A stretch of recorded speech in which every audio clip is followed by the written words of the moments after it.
बड़ी खबर।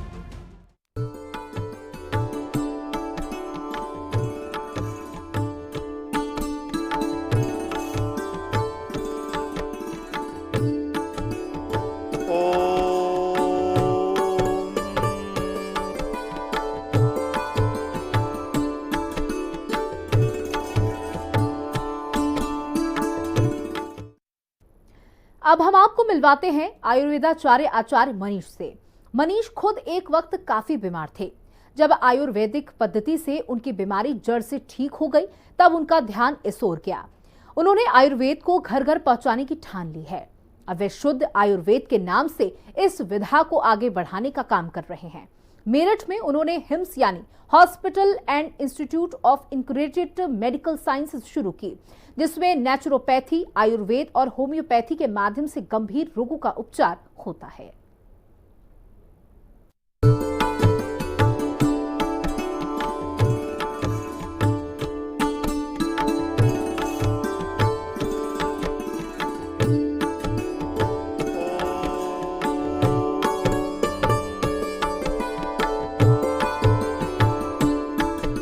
आयुर्वेद का इतिहास अथर्ववेद से शुरू होता है, जिसे इसका मूल आधार माना जाता है। मान्यता है कि आयुर्वेद का ज्ञान भगवान ब्रह्मा से उत्पन्न हुआ, जो राजा दक्ष, इंद्र और फिर ऋषियों तक पहुंचा। श्री धन्वंतरी को आयुर्वेद का देवता माना जाता है। चरक को आयुर्वेद का प्रमुख आचार्य माना जाता है।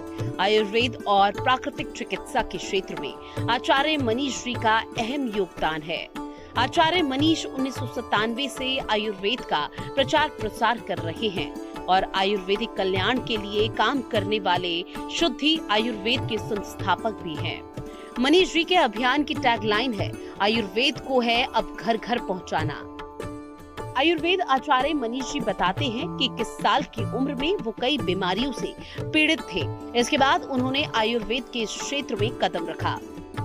मैं अपना इलाज कराने आयुर्वेद में आया था और मैं इतना बीमार था कि मैं हर 3 महीने 6 महीने में कभी जॉन्डिस, कभी निमोनिया, कभी मलेरिया, कभी वायरल होता रहता था। इवन कि मैं पढ़ाई भी ढंग से नहीं कर पाता था। मेरा वजन 39 किलो था जब मैं 21 किलो का था, 21 साल का था। तो सोचो कि तब 3 महीने में 12 किलो मेरा वेट बढ़ा था आयुर्वेद की मदद से, और मेरे को जॉन्डिस वगैरह उसके बाद दोबारा होना बंद हुआ।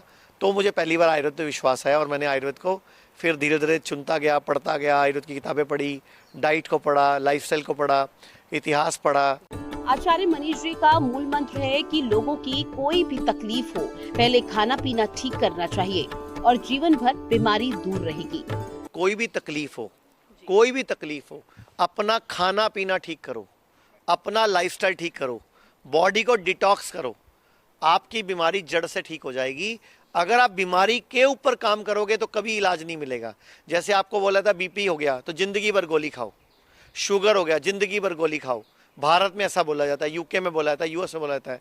लेकिन अगर आप स्वीडन में पैदा होते हो, स्वीडन में, वहाँ क्या बोलते हैं, बीपी हो गया, ये गोली लिख रहा हूँ, ये गोली खतरनाक है, थोड़े दिन खानी है, डाइट ठीक करो, लाइफस्टाइल ठीक करो, फिर इस गोली को बंद कर देना, सैर करो, साइकिलिंग करो। लेकिन यहाँ पे क्या सिखाया जाता है, जिंदगी भर गोली खाओ। यहाँ पे मेडिकल माफिया का राज है। तो मैं अभी भी वक्त है, सबसे हाथ जोड़ के विनती करता हूँ, कोई भी तकलीफ हो पहले आयुर्वेद में आओ। आयुर्वेद नहीं मदद कर पाए तब आप मॉडर्न पैथी का सहारा लो, नो डाउट। मनीष जी जब बचपन में कई बीमारियों से पीड़ित थे तो वो एक बार अपने मौसा के घर श्री गंगानगर आए। वहीं से उन्हें आयुर्वेद के बारे में जानकारी प्राप्त हुई और उन्होंने आयुर्वेद को बढ़ावा देने के लिए काम करने का फैसला किया। जब कोरोना आया ना, तब मुझे दुख हुआ कि कैसे एक सिंपल से सर्दी जुकाम ने पूरे भारत को कैसे घरों में बंद कर दिया। इसका मतलब अभी साइंस वहां नहीं पहुंची जहां आयुर्वेद हजारों साल पहले पहुंच चुका है, या साइंस पहुंची तो है लेकिन वो मेडिकल माफिया की चपेट में आ गई है। और एक सिंपल से सर्दी जुकाम के लिए, जो कि हमारी इम्यूनिटी को बढ़ाने के लिए आता है, उसके लिए हमें घरों में बंद किया जा रहा है। तो मैंने बोला नहीं, ये तो गलत है और ये पेंडेमिक नहीं है, ये प्लैंडेमिक है। तो मैंने कहा नहीं, मुझे आयुर्वेद के लिए एक कंपनी खड़ी करनी है, आयुर्वेद के लिए दुनिया खड़ी करनी है, आयुर्वेद की आवाज़ उठानी है। तो मैंने आयुर्वेद को चुना। मतलब आयुर्वेद तो पहले ही था मेरी ज़िंदगी में, तब मेरे 85 क्लिनिक थे 2019 तक भारत में। तो मैंने बोला, दुनिया से मैंने बात करी, लोगों से बात करी, तो सब ने बोला आपको कुछ यूनिक करना पड़ेगा जिससे दुनिया आपकी बात सुने। तो मैंने हॉस्पिटल खोलने शुरू कर दिए और पहला हॉस्पिटल मैंने 11 जुलाई 2021 को खोला। किडनी फेल, लीवर फेल और कैंसर के पेशेंट के नाम पे। वहाँ से मुझे समझ आया कि ये करना चाहिए और ये देश में बदलाव लाने की एक पहल है।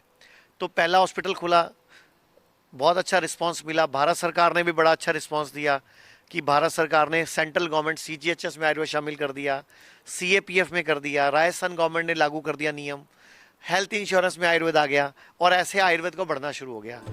मेरठ में हिम्स यानी कि hospital and institute of integrated medical sciences में नेचुरोपैथी, आयुर्वेद और होम्योपैथी के माध्यम से गंभीर लोगों का उपचार होता है। पूरे भारत में अभी हमारे 58 हॉस्पिटल हैं, 70 क्लिनिक्स हैं और मैं पूरे देश में एक ही चीज़ करता हूँ, क्या खाओ क्या नहीं खाओ, क्या ज़्यादा खाओ क्या कम खाओ। लोगों को गाइड करता हूँ डाइट और लाइफस्टाइल। और ट्रीटमेंट के लिए हमारे पास डॉक्टर्स हैं, लगभग 480 डॉक्टर्स की टीम है आज की डेट में। टोटल 3700 लोगों की टीम है और लगभग मैं अभी तक पूरे भारत में 450 लेक्चर दे चुका हूँ बड़े बड़े, जिसमें एडवोकेट कम्युनिटी भी है, जर्नलिज्म के लोग भी हैं, बड़े बड़े मंच हैं। मैं हर मंच में एक ही बात करता हूँ, क्या खाना है क्या नहीं खाना है। मेरठ के hospital and institute of integrated medical sciences में दूर दूर से लोग अपना इलाज कराने के लिए आते हैं। इसका सीधा सीधा लाभ लोग ले रहे हैं और अपनी बीमारियों को जड़ से खत्म कर रहे हैं। कुछ लोग मनीष जी का वीडियो देखकर घर से ही उपचार करवा रहे हैं। रील्स देखते हैं फेसबुक पे, तो मैं वही देखती थी। सर को मैं कम से कम लास्ट 6 महीने से फॉलो कर रही थी, सर की रील्स वगैरह देखती थी। तो धीरे धीरे सर के लाइव सेशन भी देखने लगी, क्योंकि ना सर की जितनी ज़्यादा वीडियो देखो ना, आपको किसी न किसी वीडियो में कुछ ऐसा मिलता था जो आपको पहले नहीं पता था कि लाइफ स्टाइल में आपको वो चेंज करना है। जैसे मुझे बिल्कुल नहीं पता था घास इतनी इंपॉर्टेंट है कि इसमें इलेक्ट्रॉन्स मिलेंगे हमें। तो मैंने अपनी लाइफ स्टाइल चेंज करी। जैसे मॉर्निंग में 20 मिनट निकाले, 10 मिनट घास के लिए, 10 मिनट मुझे धूप में बैठना है, ये करा मैंने। 3 महीने मैंने DIP डाइट फॉलो करा। उसके बाद मैंने हमिंग करना स्टार्ट करा।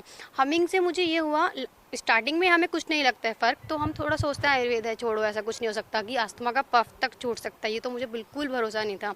फिर जब मैंने हमिंग स्टार्ट करा, मेरे स्टार्टिंग में मुझे 3 या 4 दिन मेरा पफ छूटा, जिसकी वजह से मैं मैंने कहा अरे आज पहली बार हुआ है लाइफ में कि मैंने 3-4 दिन तक पफ नहीं लिया। मेरे घर में ये बहुत बड़ी बात है, मेरे लिए सबसे बड़ी बहुत बात है। क्यों? क्योंकि अभी से इसी उम्र में मैं कहीं जाती थी ना, आपको पता है, मैं विदाउट पफ में जा ही नहीं सकती थी। ये महिला बचपन से अस्थमा से पीड़ित थी। दिल्ली के बड़े से बड़े अस्पताल में डॉक्टरों से इलाज कराया गया, लाखों रुपए बीमारी में खर्च किए गए, लेकिन लाभ न मिलने के चलते सोशल मीडिया के माध्यम से वो आचार्य मनीष जी के संपर्क में आई। हिम्स कैंप में आकर उन्होंने आयुर्वेद पद्धति से इलाज करवाया। मुझे बचपन से था, मम्मी मतलब बता रही थी कि जब मैं 6 महीने की थी तो मेरा निमोनिया बिगड़ गया था। निमोनिया बिगड़ जाने की वजह से डॉक्टर ने बोला, पेडियाट्रिस्ट के डॉक्टर ने, कि अभी तो इनको पूरी लाइफ ही पफ लेना पड़ेगा। तो ठीक है मम्मी, कुछ टाइम बाद छूट जाएगा। 13 साल की उम्र में बोला छूट जाएगा, 13 साल में नहीं छूटा। फिर उन्होंने बोला 15 साल में छूटेगा। नहीं, चीज़ें ऐड ऑन होती गई। जैसे बुद्धा मेड पफ के साथ मेरा आस्थालीन जुड़ गया, रायनाज़मा जुड़ गया, मतलब गोलियां, MRI, अब ये सब स्टार्ट हो चुका था। लेकिन कहीं पे स्टॉपेज नहीं लग रहा था कि अब तो दवाइयों में मेरे स्टॉपेज लगे।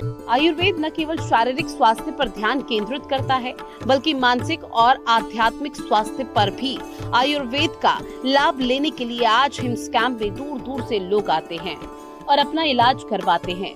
आचार्य मनीष जी आयुर्वेद और प्राकृतिक चिकित्सा के माध्यम से रोगों को जड़ से ठीक करने के लिए जाने जाते हैं। उनका मानना है कि अगर सही आहार, नियमित दिनचर्या और प्राकृतिक उपायों को अपनाया जाए तो कैंसर जैसी गंभीर बीमारियों से बचाव संभव है। Bureau report.